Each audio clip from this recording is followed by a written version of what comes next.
उत्तराखंड के शांत और सुंदर पर्वतीय गांव इन दिनों एक नई चिंता से घिरे हुए हैं।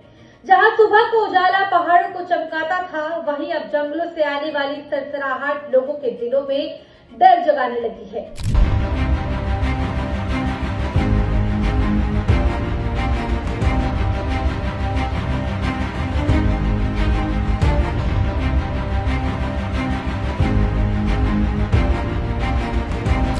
गुलदार और भालू का बढ़ता आतंक ग्रामीणों को ही नहीं बल्कि उन नन्हे स्कूली बच्चों को भी डरा रहा है, जिन्हें रोज कई किलोमीटर पैदल चलकर स्कूल जाना पड़ता है। अब बताओ ये बच्चे कैसे स्कूल जाएंगे? बाल बाल बच गए भालू के मुंह से, बच्चे हमारे कोल सुगाओ के। घने जंगलों से गुजरते ये रास्ते अब बच्चों के लिए खतरे से भरे लगने लगे हैं। कई बच्चे स्कूल जाने में हिचकिचाने लगे हैं और माता पिता का डर भी बढ़ता ही जा रहा है। इस गंभीर स्थिति को देखते हुए मुख्यमंत्री पुष्कर सिंह धामी ने बच्चों की सुरक्षा को सर्वोच्च प्राथमिकता देते हुए वन्य जीव प्रभावित क्षेत्रों में स्कूली नौनिहालों को एस्कॉर्ट सुविधा देने का एक महत्वपूर्ण निर्णय लिया है, ताकि बच्चे निडर होकर स्कूल जा सके और उनकी शिक्षा बाधित न हो। वन विभाग की समीक्षा बैठक के दौरान मुख्यमंत्री ने बढ़ती घटनाओं पर सख्त रुख अपनाया और पौड़ी जिले में मानव वन्यजीव संघर्ष की बढ़ती घटनाओं को लेकर अपनी नाराजगी भी जताई। उन्होंने तत्काल प्रभाव से पौड़ी के डीएफओ को हटाने के भी निर्देश दिए। ये कदम प्रशासनिक जिम्मेदारी तय करने और लापरवाही पर निष्कासात्मक कार्रवाई करने का संकेत देता है। साथ ही सीएम ने स्पष्ट निर्देश दिए कि किसी भी मानव वन्यजीव संघर्ष की सूचना मिलने के 30 मिनट के भीतर वन विभाग की टीम मौके पर पहुंच जानी चाहिए, चाहे रास्ते कठिन हो या इलाका दूरस्थ। अब विलंब बर्दाश्त नहीं किया जाएगा। बच्चों और ग्रामीणों की सुरक्षा के लिए ये समयबद्ध प्रतिक्रिया अत्यंत आवश्यक है। राज्य के कई हिस्सों में भालुओं के हमले लगातार बढ़ रहे हैं और आंकड़े इस खतरे की गंभीरता को और स्पष्ट करते हैं। इस वर्ष अब तक भालुओं के हमले में 5 लोगों की जान जा चुकी है और 72 लोग घायल हुए हैं।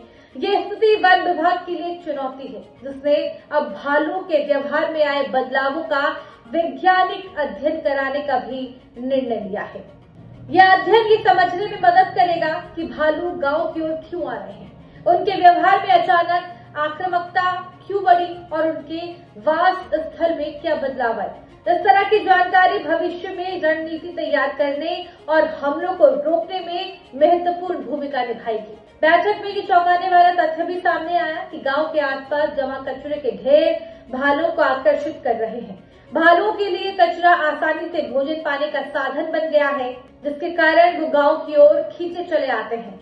इस समस्या से निपटने के लिए अब जिला प्रशासन, पंचायतों और नगर निकायों के सहयोग से कचरा निस्तारण की प्रक्रिया को अधिक व्यवस्थित और प्रभावी बनाने का निर्णय भी लिया गया है। जब गांव के पास कचरा नहीं होगा तो भालू भी भटक कर बस्तियों तक नहीं आएंगे।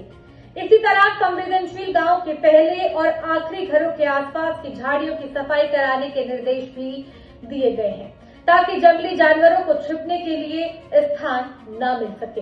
वन विभाग को प्रभावित क्षेत्रों में नियमित गश्त बढ़ाने, फॉक्स लाइट, सोलर लाइट, बूश कटर और पिंजरे जैसी आवश्यक सामग्रियों की उपलब्धता सुनिश्चित करने के भी निर्देश दिए गए हैं और इसके साथ ही मानव भालू संघर्ष की रोकथाम में बेयर स्प्रे के इस्तेमाल को भी उपयोगी माना गया है और सभी प्रभागों को इसकी व्यवस्था करने को कहा गया है। ये कदम उस स्थिति में बेहद मददगार हो सकता है जब कोई ग्रामीण या बच्चा अचानक भालू के सामने आ जाए। सरकार ने मानव वन्यजीव संघर्ष के पीड़ितों के लिए राहत व्यवस्था भी मजबूत करने का निर्णय लिया है। गंभीर रूप से घायल व्यक्ति के इलाज के लिए अधिकतम 10 लाख रुपए तक की अनुग्रह राशि देने का प्रस्ताव भेजा गया है। वहीं अगर किसी परिवार का कमाने वाला सदस्य ऐसे हमले में मारा जाता है तो सरकार चाहती है कि उस परिवार पर आर्थिक संकट न आए। इसके लिए 2 सप्ताह के भीतर एक नई आजीविका नीति बनाने के भी निर्देश दिए गए हैं, ताकि प्रभावित परिवार को तुरंत सहायता मिल सके और वो भविष्य को लेकर असुरक्षित महसूस न करें।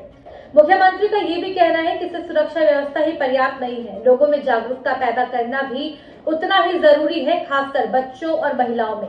वन्य जीवों से जुड़े खतरों के प्रति जागरूकता, जंगलों से गुजरने के सुरक्षित तरीके, खतरनाक समयों से बचने की जानकारी और हमले की स्थिति में क्या करें क्या ना करें, इन सब बातों को ग्रामीणों तक पहुंचाना बेहद जरूरी है। सरकार, वन विभाग और ग्रामीण समुदाय मिलकर भी इस समस्या से प्रभावी रूप से निपट सकते हैं। इन तमाम कदमों के साथ हमारी सरकार ने ये स्पष्ट भी कर दिया है कि पहाड़ों में रहने वाले लोगों की सुरक्षा उनकी सबसे पहली सर्वोच्च प्राथमिकता है। भले ही खतरे बड़े हों या चुनौतियां कठिन, लेकिन सरकार की तेज कार्रवाई और प्रतिबद्धता से उम्मीद की जा सकती है कि आने वाले समय में उत्तराखंड के पहाड़ एक बार फिर सुरक्षित, निश्चिंत और शांत वातावरण में लौट आएंगे। पहाड़ वही है, पेड़ वही है, जंगल वही है, बस आज उनमें एक नई कहानी लिखी जा रही है। वो है सुरक्षा की, जागरूकता की और बदलाव की। जहां कभी हर कदम पर खतरे की परछाई थी, अब वहां व्यवस्था की रोशनी दिखाई दे रही है। बच्चों की चाल में लौट रही आत्मविश्वास की रफ्तार इस बात का संकेत है कि डर को हराना मुश्किल जरूर है, लेकिन असंभव कतई नहीं। ये कहानी उन पहाड़ों की है जो संकटों के बीच भी उम्मीद की तरह अडिग खड़े रहते हैं, और उन लोगों की जो अपने छोटे से भविष्य को बचाने के लिए बड़ी लड़ाई लड़ रहे हैं। दोस्तों, इस पूरे प्रकरण में क्या है आपकी राय, हमें कमेंट बॉक्स पर कमेंट कर जरूर बताएं। धन्यवाद।